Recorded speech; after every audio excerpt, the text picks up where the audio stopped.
Kapolres Jakarta Utara Kombes Pol Gideon Arif Setiawan mengungkap kronologi hingga tersangka atas kasus penganiayaan yang menyebabkan seorang taruna STIP meninggal dunia.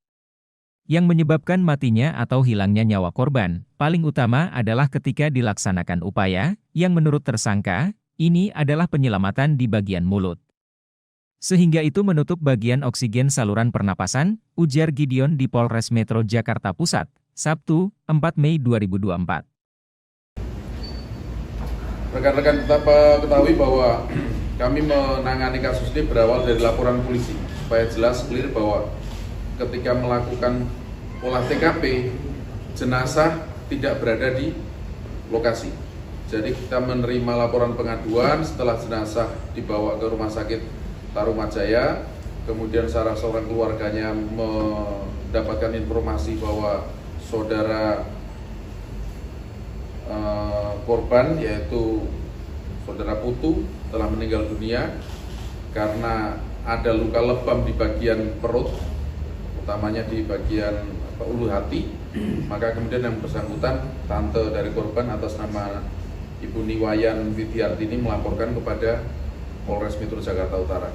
Atas dasar itulah maka kami melakukan olah TKP dan kami menyimpulkan bahwa ada sinkronisasi dari keterangan saksi, keterangan yang diduga pelaku yang kemudian hari ini setelah 1 kali 24 jam kita naikkan statusnya menjadi tersangka, dan CCTV yang sudah dilakukan analisa oleh Satreskrim Polres Metro Jakarta Utara. Singkatnya bahwa dari 36 yang kami lakukan pemeriksaan, telah kami lakukan pemeriksaan untuk mengerucut pada peristiwa pidana dan siapa tersangkanya, maka kami menyimpulkan tersangka tunggal di dalam proses atau peristiwa pidana ini, yaitu saudara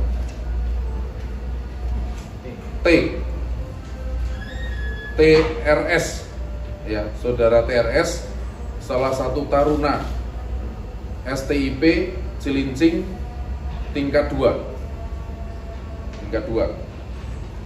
Lalu korbannya sudah rekan-rekan ketahui, yaitu atas nama Putu Satria Ananta Rustika, taruna STIP tingkat 1. Kejadiannya pada tanggal 3 Mei 2024 sekira jam 07.55 WIB. Yang menyebabkan, kemudian kami juga sudah melakukan pemeriksaan terhadap jenazah, otopsi dan beberapa ahli. Ada luka di daerah ulu hati yang menyebabkan pecahnya jaringan paru, ya, ada pendarahan, tetapi juga ada luka lecet di bagian mulut. Sehingga kita lakukan pemeriksaan dan sinkronisasi, ternyata betul bahwa yang menyebabkan matinya atau hilangnya nyawa korban adalah yang paling utama pada ketika dilakukan upaya-upaya menurut tersangka ini adalah penyelamatan, gitu ya, di bagian mulut, sehingga itu menutup oksigen, menutup saluran pernapasan, kemudian mengakibatkan organ vital tidak mendapatkan asupan oksigen sehingga menyebabkan kematian. Jadi luka yang ada di paru itu mempercepat proses kematian, sementara yang menyebabkan kematian utamanya justru ketika melakukan tindakan setelah melihat korban pingsan atau tidak berdaya sehingga panik, kemudian dilakukan upaya penyelamatan yang kemudian tidak sesuai dengan prosedur dan tidak ahlinya, sehingga jenazah meninggal dunia. Dan kemudian terhadap jenazah juga sudah selesai dilakukan pemeriksaan otopsi dan sudah dikembalikan pada keluarga korban. Kami mengucapkan bela sungkawa sedalam-dalamnya kepada keluarga korban, keluarga besar Putu Satria Ananta Rustika. Kemudian besok mungkin akan dibawa ke Bali untuk korban. Saya rasa itu ada yang ditanyakan? Untuk pasalnya apa, pasalnya? Nah, pasalnya 338 junto atau subsidiar 351 ayat 3. Ancaman hukumannya 15 tahun penjara. Pak Kapolres, kalau dari tersangka mengakuinya penganiayaan seperti apa yang dilakukan, Pak Kapolres? pemukulan yang dilakukan. Jadi nanti detailnya mungkin barangkali ada ini diskusi dengan Kasat Reskrim.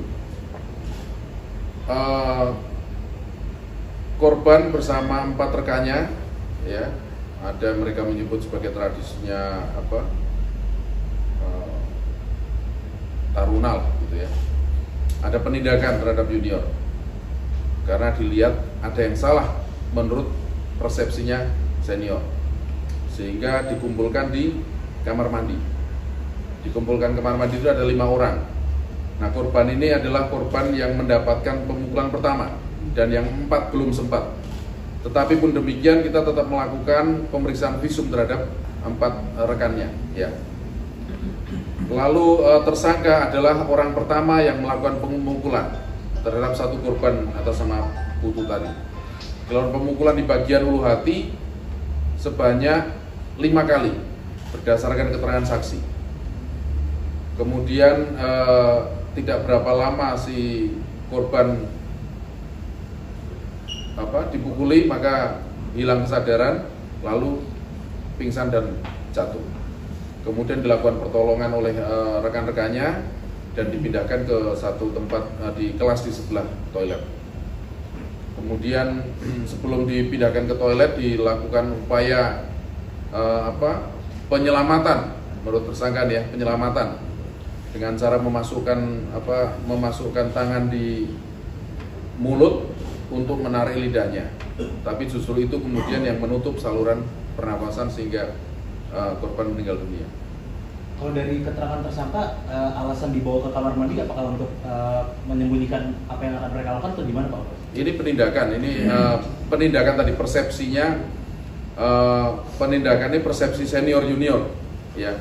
Ada yang menurut senior, ini kebetulan taruna tingkat 1 semua nih, yang 4-5 orang ini melakukan sesuatu yang menurut senior ini salah, ya, menurut senior ini salah.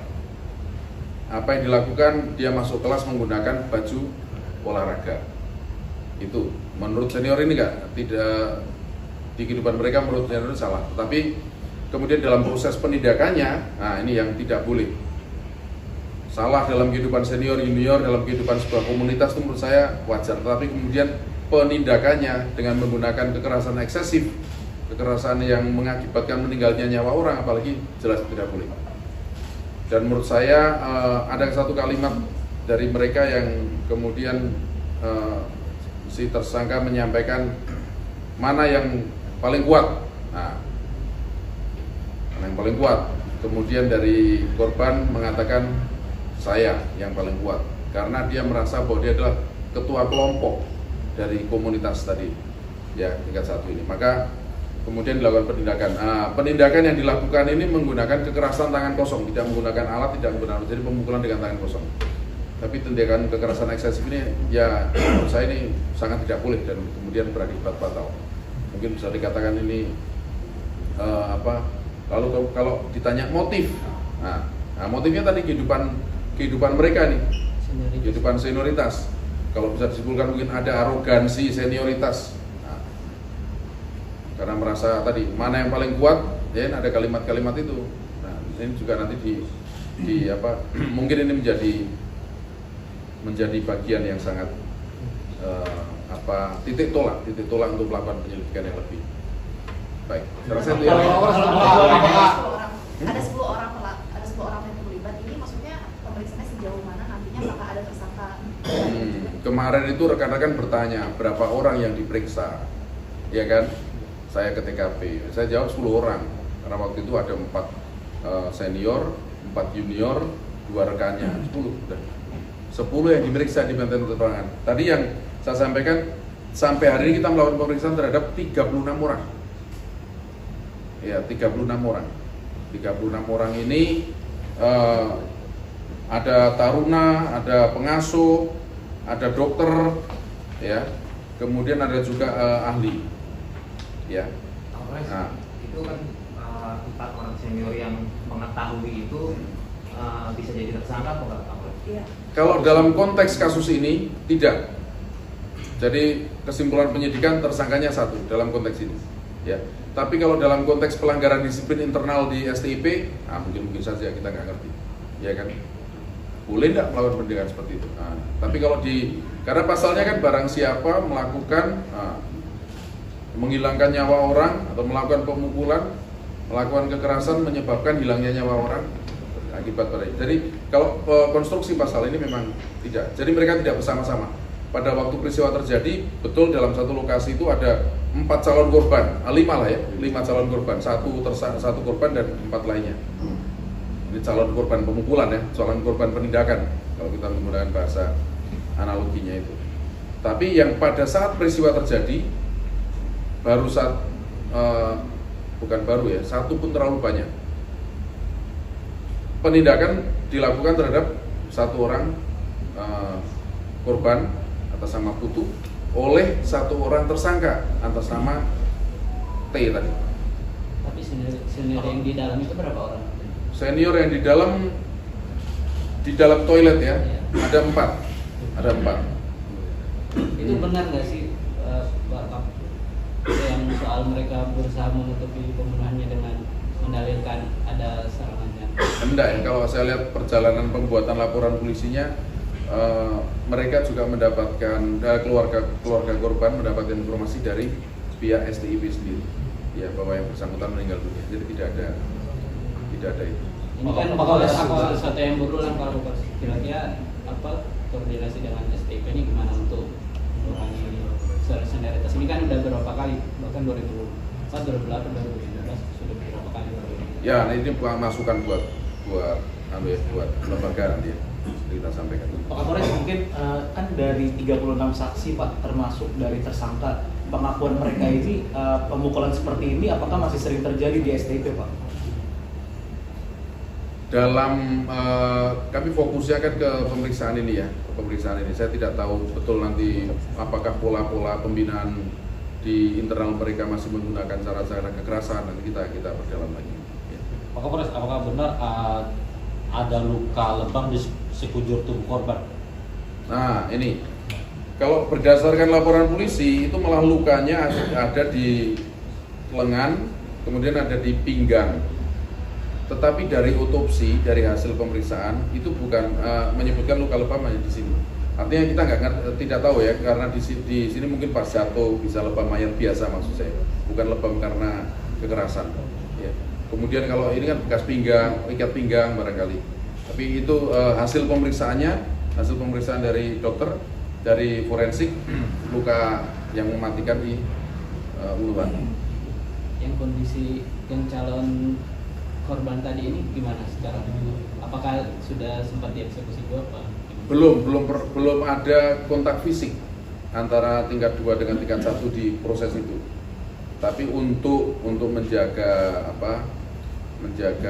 ya semuanya clear gitu kan, maka kita lakukan visum. Nanti dokter menyatakan bahwa itu tidak ada atau tidak ada. Bisa ya. Ini benar pelakunya dia karena merasa anak dia terbantu? Oh enggak. Bukan. Pelakunya bukan, kita tidak tahu latar belakang anunya ya, tapi bukan tidak ada orientasi background keluarga dalam persoalan ini. Persoalan berusaha tadi hubungan senior junior di internal sekolah. Jadi nggak ada dia merasa super power gitu. Nah, enggak sampai